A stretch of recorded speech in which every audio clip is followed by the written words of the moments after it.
Kia hapa mpaka kioo kimepasuka hiki. Kama unavyokiona. Nitaka kukata lakini hakijakatika. Hiki kipo. Na bado hujasema. Mpaka wayavunje yote wasambaratishe. Washajua unaongopea na ushatapeli sana. Ndio wanaanza kidogo kidogo. Eti wao wamevunja kioo wa Kenya, sio na surprise. Wewe fikiria gari kwa siku moja gari mbili zote zimevunjwa vioo. Bado unaona Kenya wajinga ni.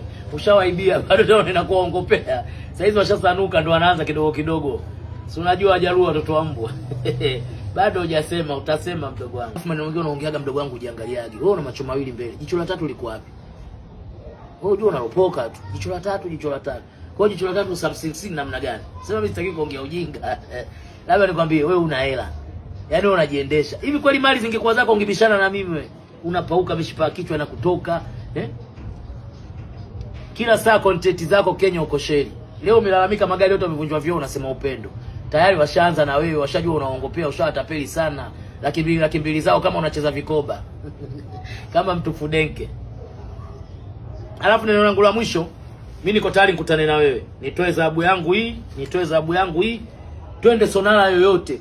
Hii dhahabu zako zikizidi current dhahabu zangu na kuachia zote na acha kuongea. Sawa, wachukue na mabodi wako hao. Sawa. Mimi nakuja peke yangu jeshi la mtu mmoja. Niambie tukutane wapi? Twende sonara yoyote na mabodi wako hata 16 30. Twende sonara yote unayojua wewe. Tukapeke dhahabu zangu na hizi hapa na zako leti.